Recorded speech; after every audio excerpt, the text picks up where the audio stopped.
We back. I'd like to welcome everybody back to the Hound versus Everybody podcast. As you already know, I got the king of the Uno reverse with me, J.R. Rico. J.R. Rico, say what up to the people. What's going on, beautiful people? What Lee read? Hey, big day. Your boy Tua got benched. By time.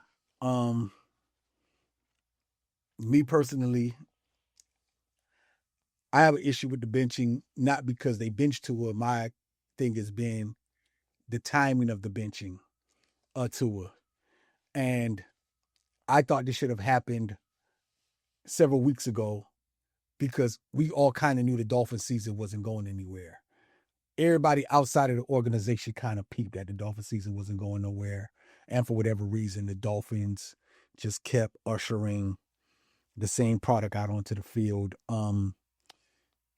And here's my biggest issue with this whole thing. And after I say this, I'll let you go. My issue with the Miami Dolphins organization is the fact that we're letting people at home who's watching from the television that's nowhere near the organization can see that Tua was cooked after those concussions. We been peeped, and we was all screaming we should not re-sign Tua to a contract that hefty because this day we seen coming.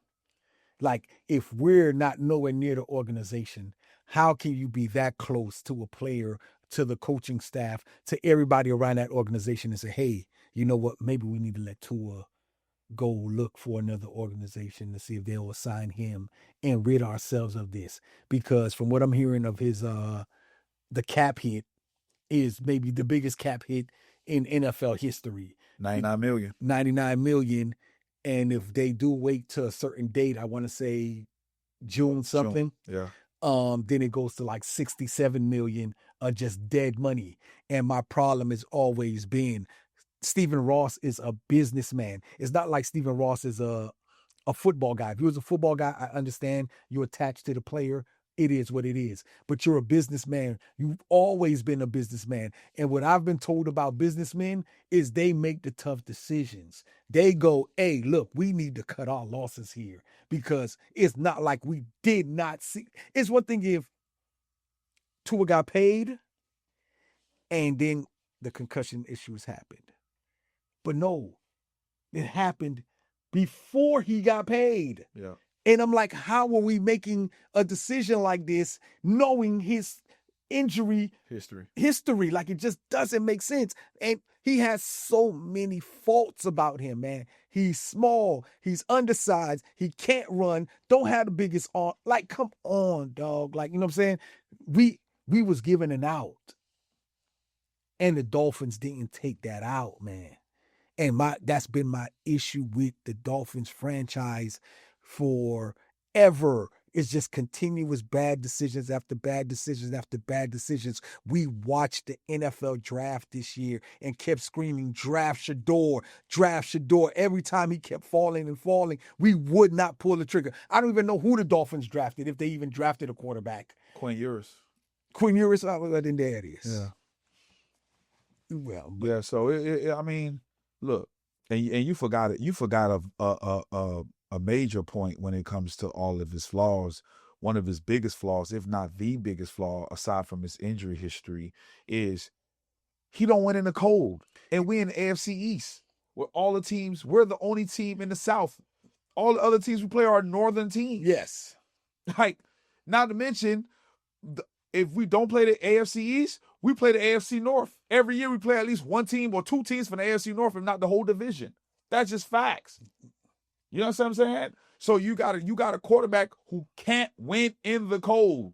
It's a fact. Yeah. Let alone the whole organization that can't win in the cold. Yeah, but his record is ridiculous. Like, his record is defeated. He does not win in the cold. He does not win anything 20 degrees or less. That's just, it is what it is. It's 40 degrees or less. Yeah. So with that being said, I've never been a Tua fan. I've never been any fan of a quarterback from Alabama, to be honest with you, but especially Tua, because he was injured in college. And you know how I feel about guys that's injured in college. You injured in the league because guess what? They're bigger, they're stronger, and they hit harder. So I've never been a Tua fan. for the people that's out on McDaniels, I'm like, my only pushback to that is, one, he didn't draft Tua. Yes, he inherited him and he sold the team a dream. Like, I can fix this guy. Yeah. Right? So, and that's always been your point. Look, and you and I always go back and forth about this, but I'm like, but that's not his guy. Like, that's not his guy, but he inherited him and he sold us a dream that he could fix him. And he led us to believe that dream, because for 2 years he had a damn near MVP season. Yeah. So with all that being said, I just feel like the rubber met the road when Tyreek Hill went down, and we became a 8-chain centric offense, right? Yeah. And that's when we went on that winning streak. So when guys say, but why, when you said, why would we bench him after the winning streak? I'm like, but we was winning in spite of him, right? We was winning in spite of him. And I get your plight. Like, I'm not even being facetious when I'm saying this. I actually, after you broke it down to me off camera, I'm like, that made a lot of sense. Like, we should have benched him before Tyreek Hill even got hurt. Yeah. I agree with you. But with that being said, we have nothing else to play for, right?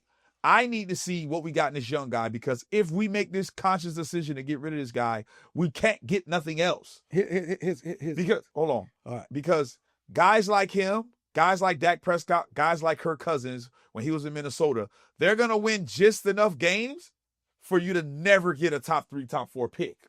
You understand what I'm saying? So now you got to roll the dice that you land on a Patrick Mahomes or Jordan Love. And history has shown the Dolphins don't draft well, especially quarterback, unless we get a top 2 pick where it's a can't-miss prospect like a Joe Burrow or something to that degree. So with all that being said, we're not going to draft a quarterback. Let's see what we got in this young kid, Quinn Ewers, for the last 3-4 games of the year and see what happens. It is what it is, because we're in a lose-lose situation regardless, because we still got to pay Tua whether we play him or cut him.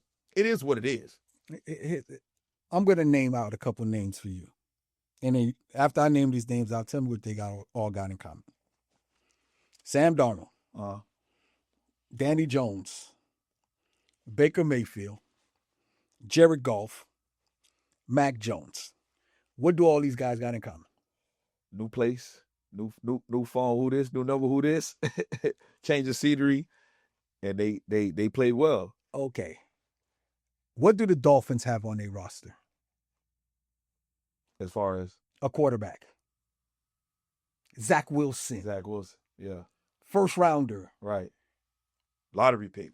So my question is, once again, why does the Dolphins jump to Quinn Ewers when there's been a proven method here? Right. That some of these guys just need to go somewhere else and play and let them play there. And then, why waste the 3 games on Quinn Ewers when you can have a sample of Zach Wilson under your system, man? And then let's see what happens. We've seen it happen over and over and over again. From what I've been told, this is a copycat league. So now it's time to copycat. Yeah. You've got, okay. So let's say my argument from the beginning of the year is the minute that Danny Dimes started playing well, hey man, try Zach Wilson. Right. Because at that point, everybody was playing well. Right. Sam Darnold was playing well. Jared Goff was playing well. Mac Jones was playing well. Baker Mayfield was playing well. Even Jacoby Brissett was playing well. So at this point, maybe it might be a method to this madness. Put Zach Wilson in the game and let's see what happens. Because at least we know one thing, he can run. He can run. He can buy time. Let's see what happens. You never know, because maybe the Jets was just bad for Zach Wilson. Like they're bad for everybody else. Like they've been bad for everybody else. But we jump into Quinn Ewers. For what? What have Quinn Ewers done?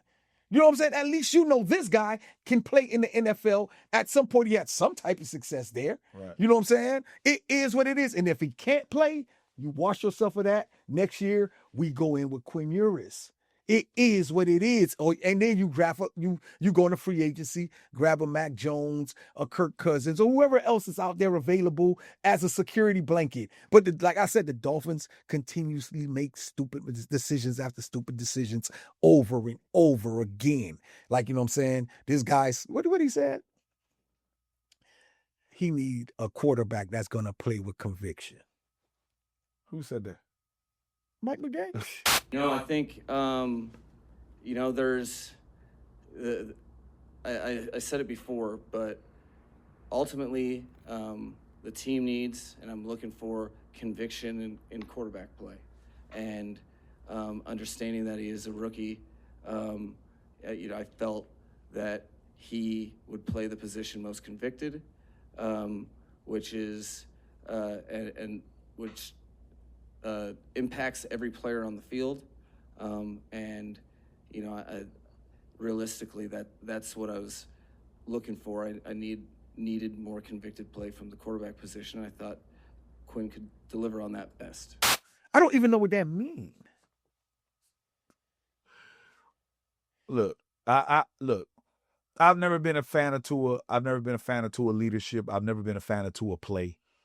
With all that being said, this team was done with Tua the moment he threw the team under the bus in that press conference. And from that press conference on, we was already on the cusp of being A-Chain centric. We was fully A-Chain centric from that press conference on. And that's what happened. But with all that being said, as a fan of my team, I want us to make a better decision with who we make as our general manager.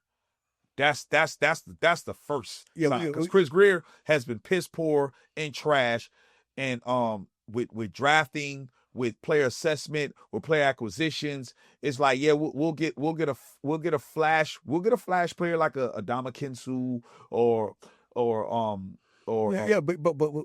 Ramsey.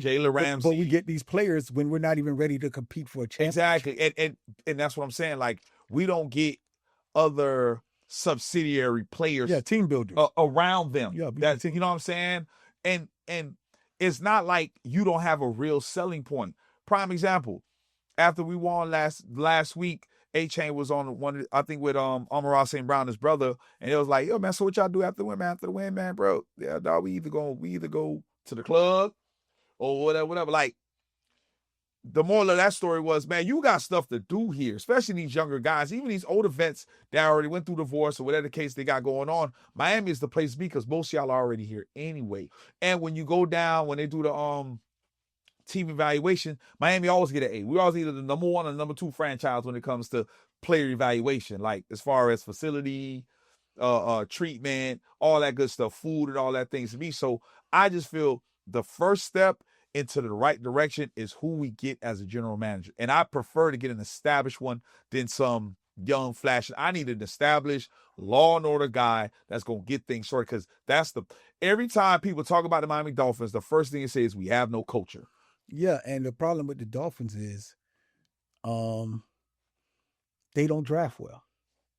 And you can't build a team that's ready to compete through free agency. Just doesn't work. Yeah, because Chop Robinson is another bust. Yeah, it costs us too much money to do that. You need to get 1 or 2, 3 pieces in free agency, but the main cog has to start. It has to start at the quarterback position. Yeah.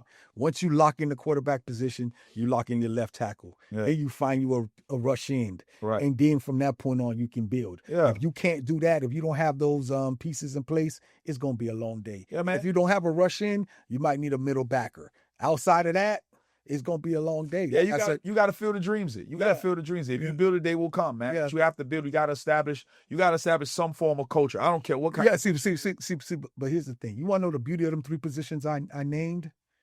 You can draft those positions. Right. You know what I'm saying? The offensive line you could build between the 2nd and the 3rd round. I have an issue with the Dolphins continuously drafting offensive linemen in the 1st round. That means you don't evaluate talent well. You need to be able to find gems in the 2nd, 3rd round and get those guys. Plug and play. The 1st round, you need to grab DNs, quarterbacks, and if it's a stud receiver out there, you can get him, and maybe a corner. But, outside of that, you need to be concentrating on them positions in the 3rd and 4th round. You can snatch a D tackle in the 2nd or 3rd round. Look at the guy we got now. Not Grant, the other guy, the other rookie next to him. He's a 3rd round pick. Yeah. You got to be able to find these guys in the 3rd round, these guys that are capable of playing key positions and becoming starters within their 2nd year. Oh, these rotational. Yeah. You know what I'm saying? And then you want to go into the free agent market and draft and sign a run stopping D tackle. Cool. Sign a outside corner. Cool. Look how we looked up on Rasul Douglas, this guy. Right. You know what I'm saying? Even the 6'5" guy that got hurt, Brent something, I forgot his name. You know, you could find these guys, but you got to have, like you said, good culture, great coaching, and a GM that knows how to locate talent when the talent is in front of you. It is what it is. But now we benching Tua this late in the season for Quinn Ewers. I'm not a fan of that. I'd rather it's Zach Wilson. Let Zach Wilson play the next two, and if he don't look good in them next two, then let Quinn Ewers close it out, and then we go from there, man. Like, it is what it is. Like, yeah. You know. Well, one thing I would say, man, we off the Tua bandwagon. Hopefully, they don't come back training camp talking about Tua's our guy. Like, it's a wrap, dog. I don't see that because, it's kind of hard to come back from benching a quarterback. It shows you have no trust in the quarterback, one, and then that allows. You gotta remember, the quarterback is the leader of the team. So once the leader of the team get benched, it's a wrap. It look crazy. Yeah, we ain't. Yeah. it just look crazy. Like, you know what I'm saying? But hey, it's been a long time coming. Everybody been wanting to see this. Everybody wanting to see what's the future in the Dolphins. Let's see what happens. Let's see what happens.